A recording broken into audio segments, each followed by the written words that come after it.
No injuries tonight's game. That's good news. Why did you give the update? Just thought you've got to inform people before the league kind starts, Sando. Normally you come and stand here and say that. Don't want to be near. Fire away when you're ready, guys. Brenton, you've got a reputation of being the most consistent, inconsistent. Yeah, that's right. What turned it on tonight? A combination. I mean, the players they're incredibly proud, driven young side, and we all were disappointed with that second half we had against Fremantle last week. And thankfully, on a 6-day break, coming back from Perth, the boys played for 4 quarters, which, as I say, it seems in all the wins, when you play for 4 quarters and you get an even contribution from your entire team, you typically get a pretty hard team to play against. And there were some extra things though. You know, Brent Riley's 200th game was an important milestone for our club and our team. He's very well liked and respected amongst our playing group, and rightly or wrongly, players do find a little extra for those milestone games. People always challenge you, you know, how can they or they shouldn't be able to find extra energy or extra passion in milestone games, but most clubs do. And also too, fantastic tonight, we had about 120 past players here tonight, which was driven through the footy club and also through Rod Jamieson, one of our former players. And a lot of them were in the rooms pre-game. There was a guard of honour when the players ran out. So it was just a nice, it felt like the players, they had a lot of pride in the jumper, it felt tonight, you know. And that, what we need to work on is to provide that consistently. We shouldn't need to draw upon a Brent Riley milestone or having all the past players here. Every time you put on the jumper, we need to see that 4-quarter performance like we saw tonight. This is 7 weeks in a row that you've... Yeah, win-loss, win-loss. Is it, as a coach, is it easy to pick during the week how the team's travelling, or are you surprised this anyway? It's difficult to pick. I mean, it feels like we had a good week in the lead up to this match, but it felt like that leading over for Fremantle too. We put exactly the amount of time and energy into preparing for every opposition. But you sometimes get some inconsistencies with a young, inexperienced squad. But it's disappointing when you see what we saw tonight, and then you look back in the first 10 games previous to this or 11 games previous to this and say, why isn't that consistent? So we'll just keep working behind the scenes. We can be patient, we can be tolerant with certain behaviours, but when we play 4 quarters, we're tough to beat. Brenton, are there specific qualities of your game that you think stood out tonight that weren't there last week that needed to be added? I think the most important part for me tonight was the times when North Melbourne really came at us, that we were able to stand up to it, we were able to absorb the pressure. Fremantle, we know they're a fantastic defensive side and they bring the heat as well as anybody, but we crumbled under that last week in the second half. But tonight when we were challenged, I mean, North Melbourne are a fantastic side. They've taken some big scalps this year and we knew this was going to be a tough game. So we didn't start that well. First 10 minutes was really scrappy, but for the remainder of the game, it felt like we were able to control it. Most significant was where you wouldn't let them have their, trademark sort of run out of defence, particularly Yeah. they like to run it out. So how do you get that to happen for you this week? Yeah, spot on. That's the cornerstone of North Melbourne's game. We were able to handle their extra defender, so that for them generates their run and carry game from half back. It was a big step forward for our forward group tonight. So Podsiadly, Walker, Jenkins, Wright, Kerridge.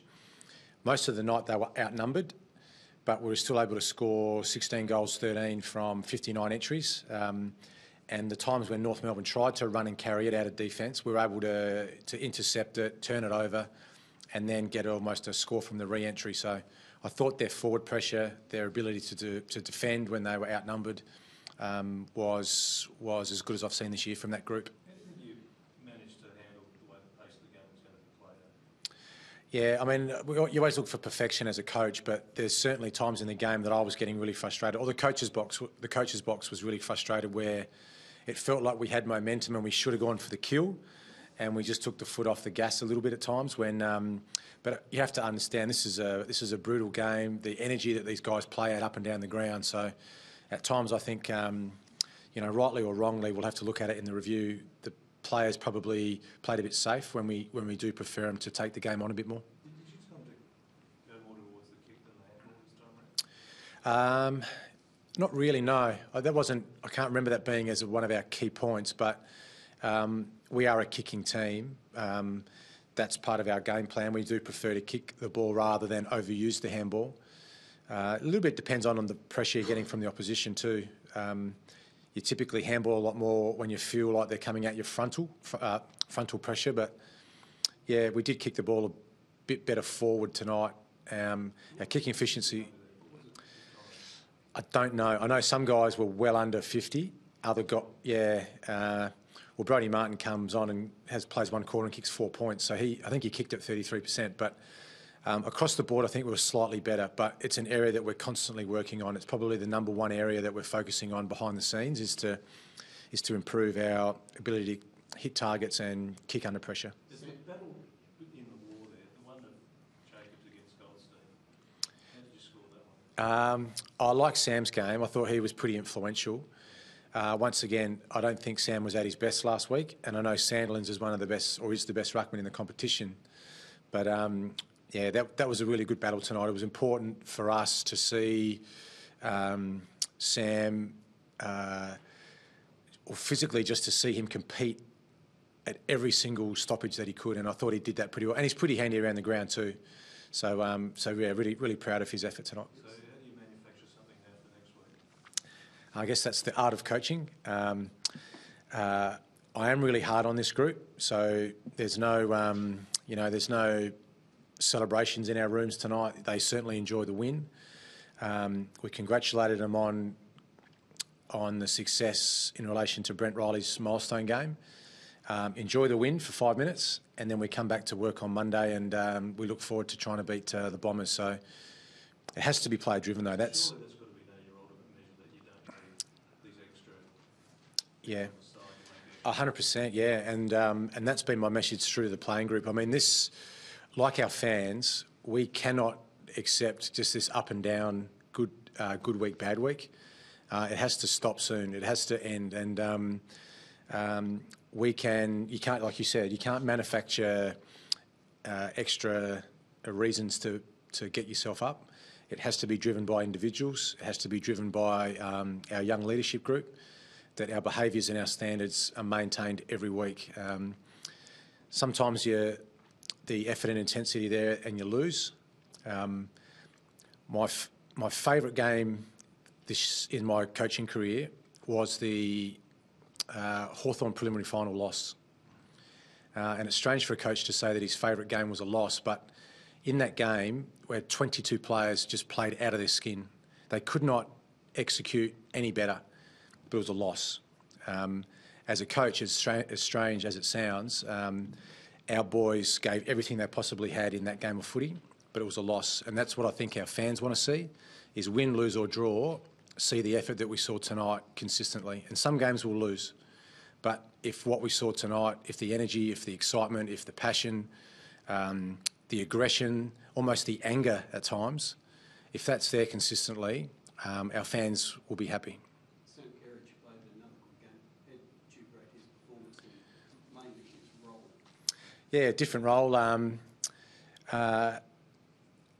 We felt that Laird was the right one for Harvey, and I know Kerridge did Ablett a couple of weeks ago, but because Harvey spends more time forward, Laird's got the experience to playing him as a defender. So it felt like, I think Harvey had 13 possessions in the last quarter and had 5 shots for goal for the game, but I did like little Rory Laird's game. I thought he was good, and what it allowed us to do is use Kerridge in that role as that high half forward, and he kicks 4 goals, kicked 6 against North last time. So yeah, I mean, Kerridge has been unbelievable this year, really, for such a young, inexperienced player. The roles he's done this year with Van Berlo being injured all season has been really credible, but tonight to see someone else have a crack at that role was pleasing to see them execute.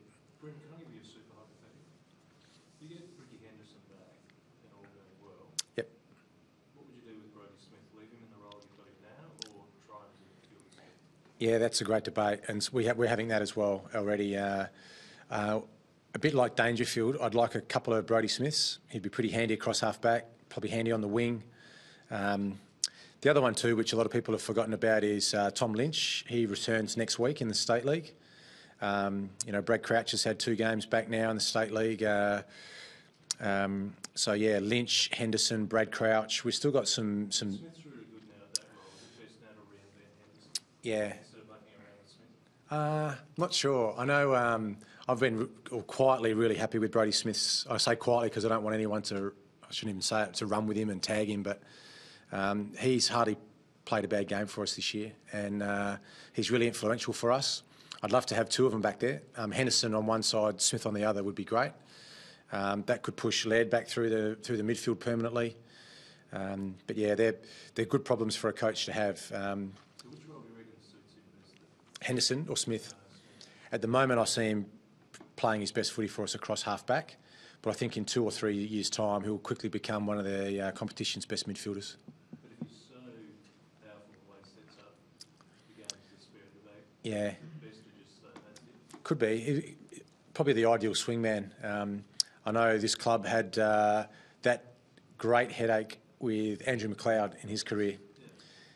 He's probably the side's best player, and you're playing him at half-back, but that set-up kick role has become really important now in the modern game. So we'll see where that goes. But yeah, we're already at whatever round we are, and to not have Henderson yet, I'm really eager to get him back. To only have Lynch for one game has been so disappointing because he's a critical player for us. Brad Crouch has played 1 game for us. So hopefully, yeah, we can hopefully come home pretty strong in the second half of the year. Not looking too far ahead. Our next opponent is Essendon, and they're going to be a challenge. But hopefully for our fans, there's some good, solid players coming back into our side in the next few weeks. After being 0-3, what would it mean to the group if they all of a sudden they got the ledge of positive territory again? Yeah, it'd be great. We haven't had it so far this year. What is it now? Is it 6 and 6? 6 and 6. Yeah, Yeah, that's right. We've had some challenges this year. It's been frustrating for us as a group. We'd love to be sitting inside the 8. We're on the outside looking in. Today was good. I'm really happy as a coach. Go home tonight and have a nice quiet night, just reflecting on what was a really special day for us. But like the playing group, be back at work Monday, determined to prepare for Essendon. Thanks, guys. One more? Yeah, last one. No, you had all these special things coming up this week. You had a bit of a spray, you had the players and everything else. Where do you go to now? What do you tell them now? A bit like I said before, I think it'll... I'll certainly, as the coach, I'll have a fair say in what direction we take this week with preparing for Essendon, but I keep trying to empower the playing group to replicate what we saw tonight more consistently. We can train some of that. A lot of it's words and meetings and talking through strategy and situational training. But I wouldn't mind them playing like they played tonight again next week. So do our fans. Thanks, guys. Thanks, guys.